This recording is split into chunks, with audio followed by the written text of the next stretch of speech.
नमस्कार. मी पूर्वी पाटील घेऊन आले वेगळे रंग आयुष्याचे या कथा मालिकेचा पुढचा भाग. चला तर मग कथेला सुरुवात करूया. पण त्याआधी कथा आवडत असल्यास सबस्क्राईब करायला विसरू नका. वेगळे रंग आयुष्याचे भाग 51. काही वेळात आधी अप्पांना घेऊन घरी आला. त्या मागोमाग अविनाशराव पण आलेत. अरे वा, सासू सून मूव्ही बघताय, फ्री आहात वाटतं आज. अविनाशराव सोप्यावर बसत म्हणाले. हो, आज माझी दुसरी सून किचनमध्ये आहे म्हणून आमची सुट्टी. अवंतिका म्हणाल्या. अरे वा, मग काय बनताय? छानच असेल काहीतरी टेस्टीचं. आधी म्हणाला. हो, फ्रेश होऊन या तुम्ही, शुभ्राने त्याला म्हटलं. बरं सुनबाई, माझं खाणं झालंय बाहेर, त्यामुळे मला काही नको, पण 1 कप चहा मिळाला तर बरं होईल, अप्पा म्हणालेत. हो अप्पा, तुम्ही बसा, मी आणते बनवून, अवंतिकाने अप्पांना म्हटलं. अमू, झालं का ग तुझं? मला अप्पासाठी चहा बनवायचा आहे. अवंतिका किचनमध्ये येऊन अमूला म्हणाल्यात. हो मॉम, झालंच आहे, मी आणतच होते बाहेर सर्व. तुम्ही हे घेऊन जा, तोपर्यंत मी चहा बनवते, अमू म्हणाली. बरं, ये मग बाहेर, अवंतिका तिला बोलून बाहेर आल्यात. अमूने चहा बनवून आणला आणि अप्पांना दिला. आदी आणि अविनाशराव पण फ्रेश होऊन आले होते. अमूने अगदी मस्त सर्व तयारी केली होती. वा पिल्लू, मस्त, पाहूनच तोंडाला पाणी सुटलं माझ्या. आदू सर्व बघून म्हणाला. हो ना जिजू, या, मी बनवून देते सर्वांना. दी, ही प्लेट घे आधी, बेबीला भूक लागली असेल. अमू सर्वात आधी शुभ्राला देत म्हणाले. शुभ्राने तोंडात पाणीपुरी घातली. तसं तिला खूप छान वाटलं, अगदी मन तृप्त झाल्यासारखं. मस्त मस्त आहे एकदम, मला अजून हवी आहे, शुभ्रा म्हणाली. हो गदी, खूप सारी आहे, पोट भरून खा. मॉम डॅड, खा ना तुम्ही, अमू म्हणाली. हो ग, खरंच खूप छान झाली आहे, अवंतिकाही पाणीपुरी टेस्ट करत म्हणाल्या. सर्व आनंदात होते. हसत खेळत त्यांच्या गप्पा आणि खाणं चालू होतं. अमू बेटा, तू पण खा ग, आम्हालाच किती खाऊ घालते, असं बोलून अविनाशरावांनी तिच्या समोर पाणीपुरी पकडली. अमूने पण ती त्यांच्या हातून लगेचच खाल्ली. हे सर्व डोअरमध्ये उभं राहून शर्व बघत होता. अमूचं सर्वांसोबतचं वागणं बोलणं बघून शर्व विचार करत होता. अरे शर्व, तिथे काय उभा आहेस, इकडे ये. अमूने किती टेस्टी पाणीपुरी बनवली आहे बघ, ये तू पण टेस्ट कर, अवंतिका शर्वला पाहून म्हणाल्यात. मला नको मॉम, कदाचित ती माझ्यासाठी नाही आहे, असं बोलून शर्व रूममध्ये निघून गेला. याला काय झालं आता, आधी शर्वला बघून म्हणाला. शुभ्राने अमूकडे पाहिलं. अमूच्या चेहऱ्यावर असणारे भाव पाहून शुभ्राला कळलं की नक्कीच काहीतरी झालंय. अमू, जा तू, घेऊन जा बाईसाठी रूममध्ये, शुभ्रा अमूला म्हणाली. अगदी नकोय ना त्यांना, बोललेत ना ते, अमू म्हणाली. हो ग, पण तू दिलं तर नक्की खातील ते. हो ना मॉम, शुभ्रा म्हणाली.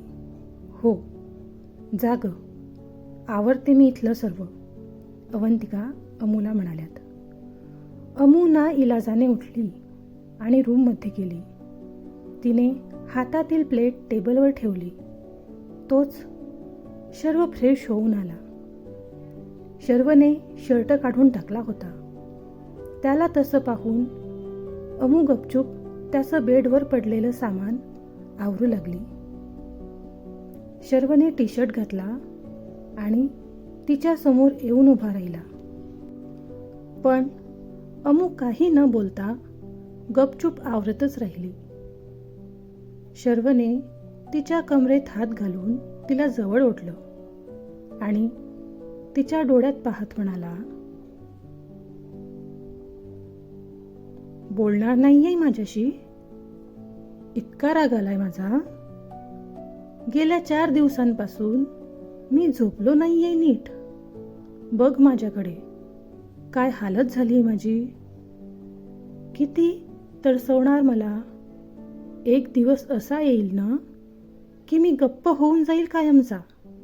मग तू कितीही म्हटलं तरी असणार नाही तुझं ऐकायला, शर्व म्हणाला.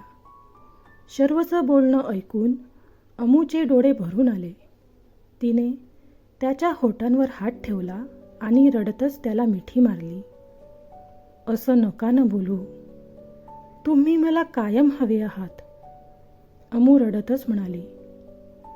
वाटत तर नाही तुझ्या वागण्यावरून, शर्व तिला म्हणाला. असं काही नाही आहे. मी बस रागावली होती. तुम्ही मला जाऊ दिलं नाही टूरला म्हणून, अमू मुसमुसत शर्वला म्हणाली.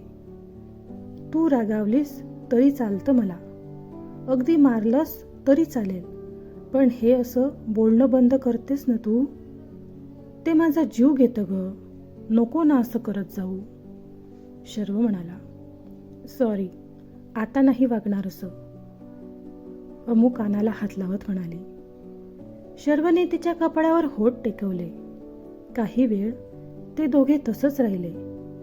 जरा वेळाने, अहो सोडा ना, मी पाणीपुरी आणली तुमच्यासाठी, अमू म्हणाली. नको मला, शर्वने नकार दिला. अहो मी बनवली आहे, खा ना प्लीज, अमू म्हणाली. ओके, पण तू खाऊ घालणार असशील तर, शर्व लगेचच म्हणाला.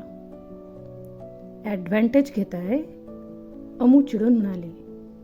मग काय, शर्व खांदे उचकावत हसून म्हणाला.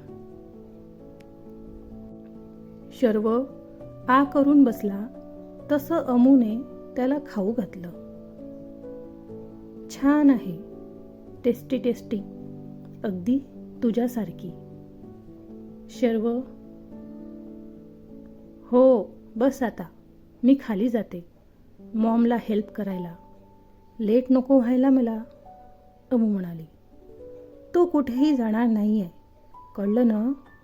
मला तू माझ्या जवळच हवी आहे, शर्व हट्ट करत म्हणाला. ठीक आहे, नाही जात आज मी. तुम्ही या पटकन खाली, अमू हसून म्हणाली. हो, पण आधी अजून एका गोष्टीची टेस्ट घ्यायची आहे, शर्व तिला म्हणाला. अजून काय खायचं तुम्हाला, अमू विचार करत म्हणाली. शर्वने अमूला पकडले आणि तिच्या होठांवर किस केले. याची टेस्ट घ्यायची होती. माझ्यासाठी सर्वात टेस्टी हेच आहेत, शर्व तिच्या होठांवर बोटं फिरवत म्हणाला. अमूने लाजून शर्वला हाताने मागे ढकलून तिथून पळ काढला. खाली येऊन ती परत सर्वांमध्ये बसली, पण तिचं लक्ष मात्र तिथे नव्हतंच. तिचं ते गालातल्या गालात हसणं बघून आदीने शुभ्राकडे पाहिलं. ते दोघं पण समाधानाने हसलेत. सर्व काही आवरून झालं. अमू, तुझा मोबाईल रिंग होतोय, लक्ष कुठे तुझं, अवंतिकाने म्हटलं. ओ सॉरी, माझं लक्ष नव्हतं, असं बोलून अमूने थोडं बाजूला जाऊन कॉल अटेंड केला. काही वेळाने ती ती बोलून परत आली. काय ग, काय झालं? कोण होतं? शुभ्राने विचारलं. अगं दी, राधिका दीचा कॉल होता. तिच्या लग्नाची तारीख फिक्स झाली आहे. मला तर मी कधी जाते असं झालंय. अमू एक्साईट होऊन शुभ्राला सांगत होती. कोणाचं लग्न ग? अवंतिकाने विचारलं. अहो मॉम, तुम्हाला आठवत असेल ना, 2 वर्षांपूर्वी अमूने एका लहान मुलीचा ॲक्सिडेंट होण्यापासून वाचवलं होतं. शुभ्रा म्हणाली. हो, भेटलो होतो आपण त्यांना. अवंतिका विचार करत म्हणाल्या. हो, तेच. त्या छोट्या मुलीची ही राधिका दी आत्या. ती फॅमिली मला त्यांची मुलगीच मानतात. माहिती आहे ना मॉम तुम्हाला, दादासाहेब आणि वहिनी स्वतः येणार आहेत आमंत्रण द्यायला इथे, अमूने म्हटलं. हो ग, खूप मोठे लोक आहेत. पण स्वतः आले होते तेव्हा पण सर्वच, अवंतिका म्हणाल्यात. हो, मला राधिका दीच्या लग्नाला जायचंच आहे आणि यावेळेस मला कोणी रोखू नका. मी ऐकणार नाही, अमू तिथं येणाऱ्या शर्वकडे पाहून म्हणाली. त्यावर शर्व तेव्हा काहीच बोलला नाही. ती रात्र त्या दोघांनी एकमेकांच्या कुशीत घालवली. दुसऱ्या दिवशी सकाळी सर्वजण ब्रेकफास्ट करायला बसले होते. अप्पा, यशवंतचा कॉल आला होता. म्हणे प्राचीच्या लग्नाची तारीख चेंज केली आहे. अविनाशराव अप्पांना सांगत होते. का? अप्पांनी विचारलं. अहो अप्पा, ती प्राचीची होणारी नणद आहे ना, तिला लग्नानंतर बऱ्याच वर्षांनी दिवस गेलेत. तिची तब्येत थोडी नाजूकच आहे. त्यामुळे लग्नात त्यांना काही करता येणार नाही. म्हणून मग काही महिन्यांनी करायचं ठरलंय लग्न, अवंतिका म्हणाल्यात. मग आता ते शॉपिंगला येणार नाहीत हं? शुभ्रा म्हणाली. नाही अमू, उद्या आता सुमन पण येणार आहे. त्यामुळे कामाचं टेन्शन नको घेऊ इथलं, अवंतिकाने म्हटलं. ओके मॉम, अमूने स्माईल करत म्हटलं. अमेया, तुझं आवरलं असेल तर तू माझ्यासोबत चल. इम्पॉर्टंट कामं आहे. असंही तुला आज कॉलेजला नाही जायचं आहे ना, शर्वने म्हटलं. तसं अमूने ओके म्हणून मान हलवली. शर्व आणि अमू सोबतच ऑफिसला पोहोचलेत.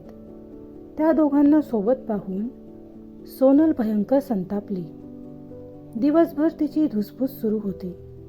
विनाकारण ती अमूला त्रास द्यायला बघत होती. शेवटी ऑफिसचा टायमिंग संपला. शर्व मोबाईलवर कोणाशी तरी बोलत होता. अमू अखिलसोबत बोलत बाहेर जात होती. तसं सोनल अमूच्या समोर येऊन उभी राहिली. दूर राहायचं, सोनल अमूला रागातच म्हणाली. सॉरी, अमूला तिचं बोलणं कळलं नाही. तुझे हे जे नखरे आहेत ना, ते दुसरीकडे दाखवायचेत. माझ्या आणि शर्वच्या मध्ये यायचं नाही, नाहीतर खूप वाईट परिणाम होतील. सोनल, एक मिनिट.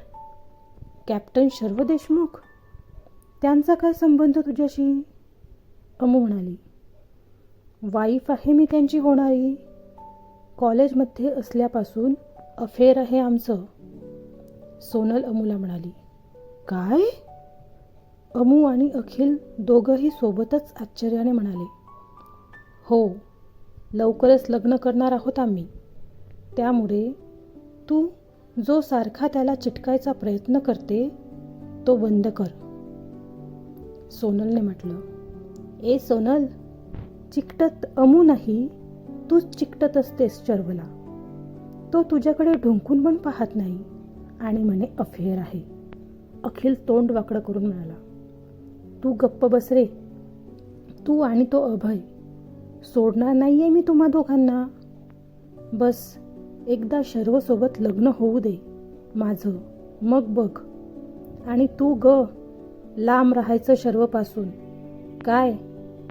किती काय काय करून आले मी इथे, ते फक्त शर्वसाठी. कळलं ना? सोनल असं बोलून तिथून निघून गेली. ती गेल्यावर, अमू, तू लक्ष नको देऊ तिच्यावर. मूर्ख आहे ती. तिचं आणि शर्वचं काहीही नव्हतं, कधीच. हीच विनाकारण त्रास देत होती त्याला, तेव्हा पण आणि आता पण.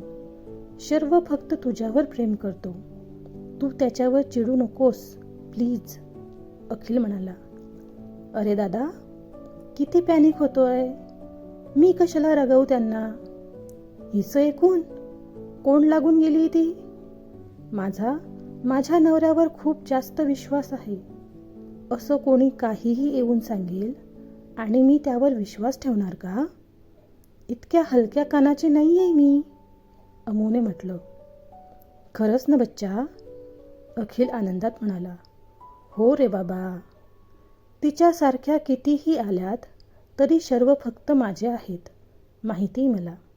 सो तू रिलॅक्स राहा, टेन्शन नको घेऊ आणि मला आईस्क्रीम खाऊ घाल चल, अमू अखिलला ओढत म्हणाली.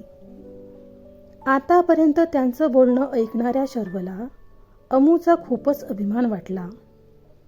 तिचा त्याच्यावर किती विश्वास आहे हे पाहून तो खूपच आनंदात होता. अमूचा शर्ववर असणारा विश्वास बघून मलाही खूप छान वाटलं. तुम्हाला कसं वाटलं ते नक्कीच कळवा. बाकी स्टोरी कशी वाटते ते लाईक आणि कमेंट्स करून नक्की सांगा. धन्यवाद.